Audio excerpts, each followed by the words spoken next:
پیارے پاکستانیوں، آج سے 2 سال 3 سال 4 سال پہلے اگر آپ نے کوئی بھی کرپٹو کی ٹرانزیکشن کی ہے یا بائنگ کی ہے یا سیلنگ کی ہے P2P کے اوپر کی ہے یا جاوا آئس جیسی ایپس اور اس طرح کے جو FTX ایکسچینجز جنہوں نے کچھ سال پہلے پاکستان کے اندر بہت بڑے بڑے سکیم کیے ہیں کرپٹو کے،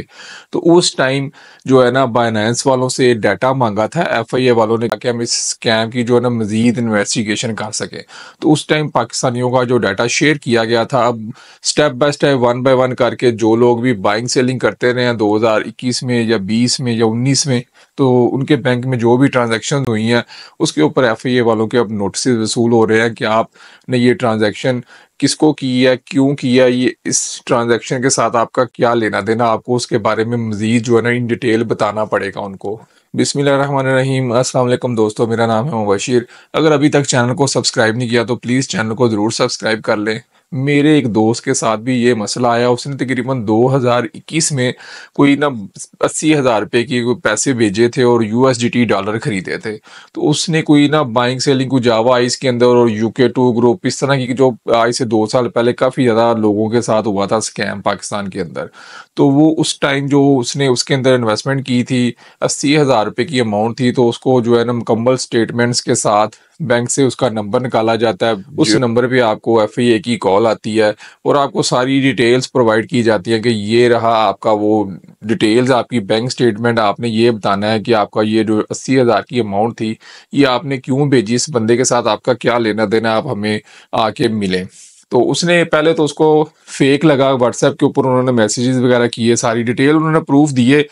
FIA والوں نے، لیکن وہ بندے نے یقین نہیں کیا۔ اس نے کہا مجھے اس طرح یقین نہیں ہے کہ آپ لوگ اوریجنل ہیں یا فیک ہیں، تو انہوں نے کہا چلے ٹھیک ہے، ہم آپ کو آپ کے ایڈریس کے اوپر نوٹس بھیجتے ہیں۔ تو کچھ دنوں کے بعد اس کے ایڈریس کے اوپر اس کو FIA کا نوٹس وصول ہوا، پھر اس کی جو ہے نا ٹینشن بڑھ گئی۔ اس نے جو بھی تھا، اس کی جو اپروچ تھی، اس کے کچھ جاننے والے بھی FIA کے اندر تھے، اس نے ان کے ساتھ رابطہ کیا۔ اس نے کہا کہ کوئی اتنی مسئلے والی بات نہیں ہے، آپ جائیں ان کے پاس، ان کی بات سنیں، جو بھی آپ کے معاملات ہیں وہاں پہ بیٹھ کے آپ حل کر لیں۔ وہ فیصل آباد چلا گیا۔ فیصل آباد جانے کے بعد وہاں پہ جو بھی اس کے ساتھ اس نے کیا، پیچ اپ کیا اور سارے معاملات کلیئر کیے۔ 80,000 کی اماؤنٹ تھی، 2021 کے اندر اس نے ٹرانزیکشن کی تھی کرپٹو کے اوپر، تو اس لیے اس کو نوٹسز آئے۔ اس کے علاوہ بھی میں سوشل میڈیا کے اوپر، فیس بک کے اوپر دیکھ رہا تھا جو پاکستان کے کرپٹو گروپس بنے ہوئے ہیں، اس کے اندر بھی کافی زیادہ لوگوں کے میسیجز آ رہے ہیں کہ ہمیں بھی نوٹس وصول ہوا ہے، ہم نے بھی کچھ ٹرانزیکشن کی تھی بینک کے اندر، تو یہ پرانی ٹرانزیکشن ہے، پہلے تھا نا وہ، تو آج کل جو بھی آپ ٹرانزیکشن کرتے ہیں فوراً جو آپ کا اکاؤنٹ سسپینڈ ہو جاتا ہے اور وہ بعد میں اوپن بھی نہیں ہوتا۔ بڑی جو ہے نا آپ اسٹامپ پیپر اور سارا کچھ لکھ کے ان کو اپلیکیشن دیتے ہیں، 20 دن، ایک مہینہ، 2 مہینے جو ان کے رپلائی نہیں آتے ہیڈ آفس سے، آتا ہے تو بڑی ویریفیکیشن کے بعد، بڑی منتوں کے بعد اکاؤنٹ اوپن ہو جاتا ہے، لیکن وہ اماؤنٹ آپ کی فریز رہتی ہے۔ وہ اماؤنٹ آپ کو پھر بینکنگ کوڈ کے اندر کیس کرنا پڑتا ہے اپنی اماؤنٹ انفریز کروانے کے لیے۔ اگر آپ وہاں پہ کیس ون کرتے ہیں، پروف دیتے ہیں اس ٹرانزیکشن کا، تو ہی وہ آپ کی اماؤنٹ ریلیز ہوتی ہے، ادروائز آپ وہاں پہ بھی پھنسے رہتے ہیں اور آپ وہاں پہ مزید جو ہے نا پیسے لگا دیتے ہیں اس کیس کے پیچھے، اپنے وکیل کو دیتے ہیں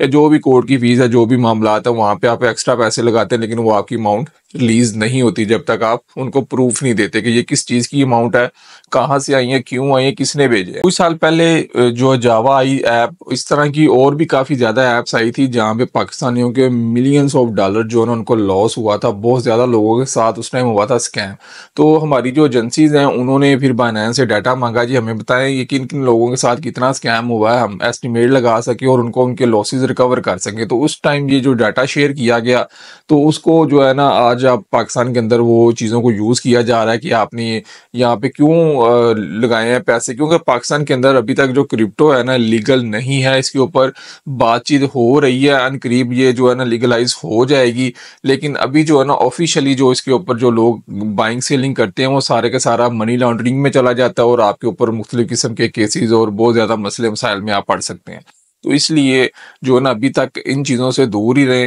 اگر آپ نے بائنگ سیلنگ کرنی ہے تو اپنے کسی جاننے والے دوست کو یا محلے میں کوئی ہے اس کے ساتھ جو بھی تھوڑا بہت آپ ٹرانزیکشنز کر رہے ہیں، کوئی ہلکا پھلکا جو بھی کما رہے ہیں تو آپ کر سکتے ہیں۔ اگر بڑے لیول پہ آپ کام کرنا چاہتے ہیں تو پھر آپ کے لیے بڑی مشکل ہے، کوئی نہ کوئی کسی نہ کسی جگہ پہ آپ پھنس جائیں گے اور پھر آپ کو پتہ پرابلم آپ کے لیے بہت زیادہ بن جائے گی۔ اگر آپ لوگوں کے ساتھ بھی یہ نوٹسز وغیرہ آپ کو وصول ہوئے ہیں تو آپ نے اس کمنٹ سیکشن میں مجھے ضرور بتانا ہے، اور اس کے بعد جب آپ نے ایف آئی اے کے آفس میں گئے ہیں تو آپ لوگوں کی کس طرح ڈیل ہوئی ہے، کیا کس طرح آپ کے معاملات حل ہوئے ہیں، آپ لوگوں نے کمنٹ سیکشن میں ضرور بتانا ہے تاکہ ایک دوسرے کی ہیلپ ہو سکے۔ کوئی بندہ اس طرح کا بھی ہوتا ہے کہ جس کے حالات پہلے ہی ایسے ہیں اور وہ مزید اس کو اس طرح کی کوئی اچانک سے پریشانی آ جائے، تو ہماری کوشش ہے کہ اس کا تھوڑا بہت جو ہے نا بھلا ہو جائے تاکہ وہ جو ہے نا اتنی زیادہ ٹینشن میں نہ آئے۔ یہ ویڈیو بنانے کا مقصد ہی یہی تھا کہ آپ پریپیئرڈ رہیں، مینٹلی طور پہ آپ کو ان چیز کا آئیڈیا ہونا چاہیے کہ اگر آپ نے کوئی 2 سال 3 سال پہلے ٹرانزیکشن کی ہے تو پھر تیار ہو جائے، کسی بھی ٹائم آپ کو ایف آئی اے کا نوٹس آ سکتا ہے۔ امید کرتا ہوں کہ آج کا یہ ویڈیو بھی آپ کو پسند آیا ہوگا، اگر اچھا لگا تو ہمارے چینل کو ضرور سبسکرائب کیجیے گا۔ ملتے رہیں گے اچھی اچھی ویڈیوز کے ساتھ، تب تک کے لیے اجازت دیں، اللہ حافظ۔